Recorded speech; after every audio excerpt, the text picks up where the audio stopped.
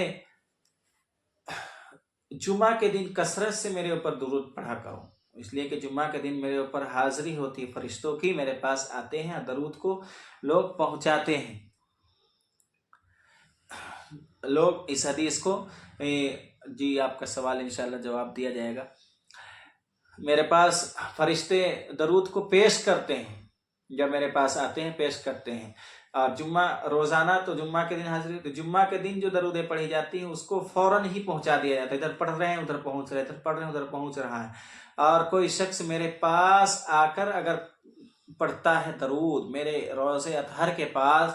تو میں اس درود کو بذات خود سنتا ہوں، فرشتے بیچ میں واسطہ نہیں بنتے ہیں، میں خود سنتا ہوں۔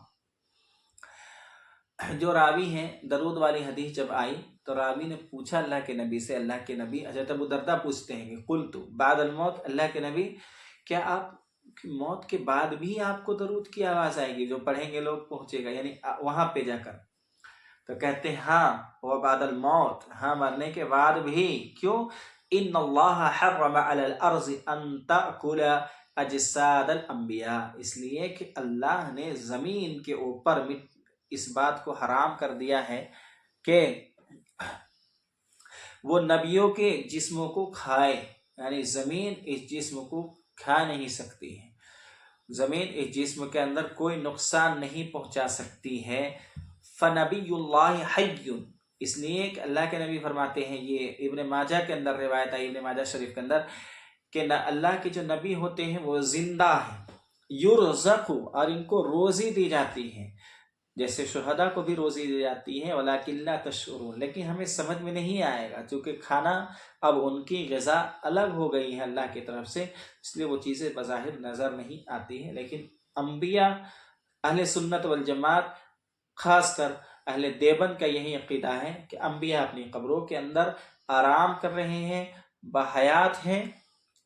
خبریں ان کو پہنچتی ہیں، وہ دیکھتے ہیں، جانتے ہیں، اگر کوئی شخص ان کے پاس جائے تو ان کی آوازوں کو سنتے ہیں، لیکن ایک پردے کے اندر ہیں، ان کی آوازیں ہمیں نہیں ملتی ہیں، ان کی حرکات سکنات ہمیں معلوم نہیں ہوتے۔ بعض دفعہ ایسے کرامات کے طور پر، اللہ کے نبی کے معجزہ کے طور پر ایسی چیزیں ظاہر ہو جاتی ہے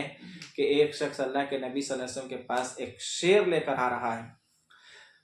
کہ میں اس کو جا کر اللہ کے نبی سے پڑھوں گا اور گزارش کروں گا کہ آپ مجھ سے سلام کریں۔ اللہ کے نبی نے یاد تو نہیں آ رہا ہے بادشاہ کو یا پھر جو وہاں پہ حاکم تھا مدینے کے اس وقت میں، اس کو یہ کہا کہ روکو، فلاں شخص فلاں جگہ سے آنے والا ہے، اس کو روکو، اس لیے کہ اگر اس نے یہ شعر پڑھ دی، اگر اس نے یہ کلام کر دیا تو میرے ہاتھ باہر نکل آئیں گے اس سے مصافحہ کرنے کے لیے، اس کو روک دیا گیا۔ اس کا یقین تو نصرانیوں کو بھی ہے، کہ نورالدین بادشاہ نورالدین کے زمانے میں اللہ کے نبی صلی اللہ علیہ وسلم کے جسم اطہر کو چوری کرنے کی کوشش کی گئی، اسی وقت تو آپ صلی اللہ علیہ وسلم کو ایک جگہ پہ محفوظ کر کے تمام جگہوں پہ شیشے پگھلا کر اس کو جگہ کو ایسا بنا دیا گیا کہ اب وہاں تک کوئی شخص نہیں پہنچ سکتا ہے۔ یہ اہل سنت والجماعت کا عقیدہ ہے۔ اس سنت سوال یہ کرتے ہیں اگر کوئی اس عقیدے کو نہیں رکھتا ہے وہ اہل سنت ہے ہوگا یا کہ نہیں؟ کیا ایمان کا مسئلہ ہے؟ جی ایمان کا مسئلہ تو نہیں ہے، لیکن اہل سنت والجماعت کے عقیدے کا مسئلہ ہے۔ اگر کوئی شخص اس عقیدہ کو نہیں رکھتا ہے، اس سے الگ عقیدہ رکھتا ہے، تو اہل سنت والجماعت کے اندر شمار نہیں ہوگا، اور ممکن ہے اس کے ایمان کے اندر بھی خطرہ ہو جائے، چونکہ اس سے آگے بڑھتے بڑھتے وہ جائے گا۔ کچھ فرقے ایسے ہیں جو مماتی کہلاتے ہیں، اللہ کے نبی صلی اللہ علیہ وسلم کی موت کو مانتے ہیں، یعنی میت کہتے ہیں۔ ایسے لوگ آگے بڑھتے جا رہے ہیں، ان کے ایمان کے اندر بھی شکوک و شبہات پیدا ہوتے جا رہے ہیں۔ اہل سنت والجماعت کے اندر وہ شمار نہیں ہوگا۔ جمہور کے فقہا اور مفسرین کے راستے سے وہ ہٹنے والا کہلائے گا، گمراہ کہلائے گا، جو اللہ کے نبی صلی اللہ علیہ وسلم کہ قبر کے اندر حیات کو تسلیم نہیں کرتا ہے۔ البتہ اس میں تھوڑا سا لوگ گلو کر جاتے ہیں، غلطی یہ کر جاتے ہیں کہ اللہ کے نبی صلی اللہ علیہ وسلم جس طریقے سے پہلے اپنی زندگی میں تھے اب وہ ایسے نہیں ہیں، لیکن اس کے بعد بھی لوگ اس سے زیادہ بڑھا دیتے ہیں حیات کو، اور یہ سمجھتے ہیں کہ پہلے تو ایک جگہ پہ رہتے تھے، اب تو جہاں جہاں درود پڑھے تو وہیں وہیں نبی حاضر ہو جاتے ہیں۔ تو یہ بھی غلط طریقہ ہے۔ اپنی قبر کے اندر ہے، وہاں پہ آپ درود پڑھیں، سلام پڑھیں، اللہ کے نبی اپنے کانوں سے سنتے ہیں، جواب بھی دیتے ہیں۔ اللہ تعالیٰ صحیح سمجھ کے ساتھ اور صحیح عقیدے کے ساتھ ہمیں زندگی گزارنے کی توفیق عطا فرمائے، آمین۔ وآخر دعوانا الحمدللہ رب العالمین۔